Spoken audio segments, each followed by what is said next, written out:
ॐ ऐं ह्रीं क्लीं चामुण्डायै विच्चे स्वस्ति श्री गणेशाय नमः। श्री सरस्वत्यै नमः। श्री गुरुभ्यो नमः। ज्ञानिनामपि चेतांसि देवी भगवती सा बलादा कृष्णमोहाय महामायां प्रयश्चति। या श्री स्वयं सुकृतिनां भवनेष्वलक्ष्मीं पापात्मनां कृतधियां हृदयेषु बुद्धिं श्रद्धा सतां कुलजना प्रभवश्च लज्जां त्वां नतास्म परिपालय देवी विश्वम्। माँ भगवती आदिशक्ति मात की जय। चैत्र नवरात्र के उपलक्ष्य में हम हर दिन नव दुर्गा के अलग अलग स्वरूपों की चर्चा कर रहे हैं। भगवती आदिशक्ति के 9 स्वरूप बताए गए। इसमें से आज छठा स्वरूप माँ कात्यायनी का, षष्ठम कात्यायनी च, कात्यायनी का स्वरूप छठे दिन नवरात्रों में उनकी पूजा की जाती है। दुर्गा सप्तशती के ग्रंथ में देवी कवच स्तोत्र में एक श्लोक दिखाया है नव दुर्गा का, जिसमें नव दुर्गा का उल्लेख मिल रहा है। उसी के अनुरूप हम ये चर्चा कर रहे हैं। प्रथमं शैलपुत्रीं च, द्वितीयं ब्रह्मचारिणीं, तृतीयं चंद्रघंटेति, कुष्मांडेति चतुर्थकम्, पंचमं स्कंदमातेति, षष्ठं कात्यायनीति च, सप्तम कालरात्रिं त महागौरीं तथाष्टकम्, नवम सिद्धिदात्रीं च नवदुर्गां प्रकीर्तिताम्।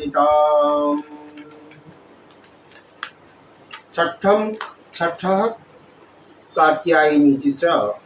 ओम देवी कात्यायनी नमो नमः। नवरात्र के छठे दिन माँ कात्यायनी की पूजा और आराधना की जाती है। आदिशक्ति के छठे रूप में माँ कात्यायनी के नाम से पूजा होती है। यह आदिशक्ति का ही स्वरूप है। इस दिन, छठे दिन नवरात्र में साधक का मन आज्ञा चक्र में स्थित होता है। योग साधना में आज्ञा चक्र का महत्वपूर्ण स्थान है।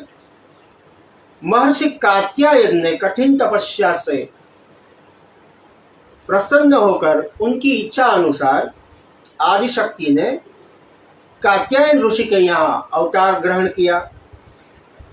महर्षि कात्यायन ने उनका लालन पालन पोषण किया, इसलिए इस देवी को कात्यायनी कहा जाता है।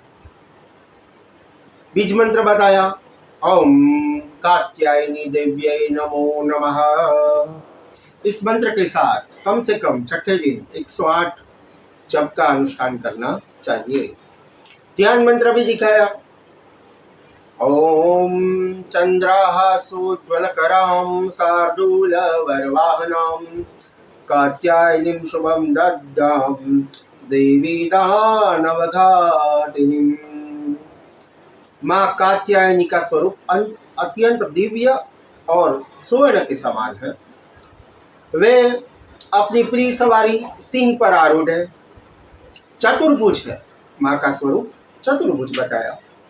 इनकी 4 भुजाएं भक्तों को वरदान प्रदान करती है।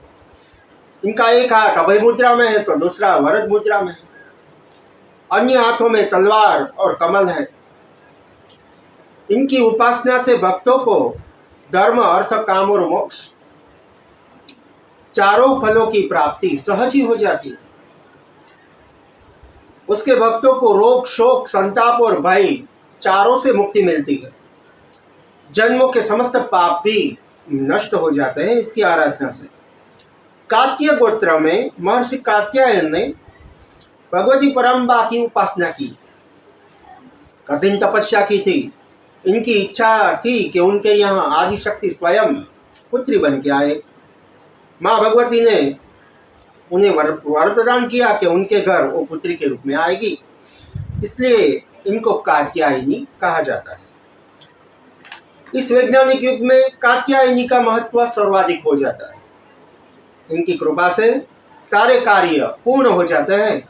यह वैज्ञानिक क्षेत्र में प्रकट हुई है, वहां पूजी गई माँ कात्यायनी अमोघ फलदायिनी है। भगवान कृष्ण को पति रूप में पाने के लिए व्रज की गोपियों ने इन्हीं कात्यायनी देवी की पूजा की थी। जो यह पूजा यमुना जी के तट पर हुई थी, वहां माँ कात्यायनी की पीठ है, इसलिए व्रजमंडल की अधिष्ठात्री देवी के रूप में कात्यायनी देवी प्रतिष्ठित है। इनका स्वरूप अत्यंत भव्य और दिव्य है। माता कात्यायनी का मंदिर कर्नाटक में अंकोला में स्थित है। अंकोला के पास अरवेसा में कात्यायनी बाणेश्वर मंदिर के पास प्रसिद्ध है। और दूसरा प्रसिद्ध मंदिर कात्यायनी पीठ मथुरा के भूतेश्वर में स्थित है, जिसे कात्यायनी वृंदावन शक्तिपीठ कहा जाता है, जहां आदिशक्ति सती के केश पास गिरे थे, जिनकी आराधना राधा जी समेत सभी गोप कन्याओं ने की थी, ऐसा भागवत जी में प्रमाण मिलता है। आज के दिन की चर्चा को विराम देते हुए कात्यायनी माँ की उपासना के साथ आज के चर्चा को विराम देते हैं। ओम कात्यायनी देव्ये नमो नमः। ओम नमः शिवाय। अस्तु।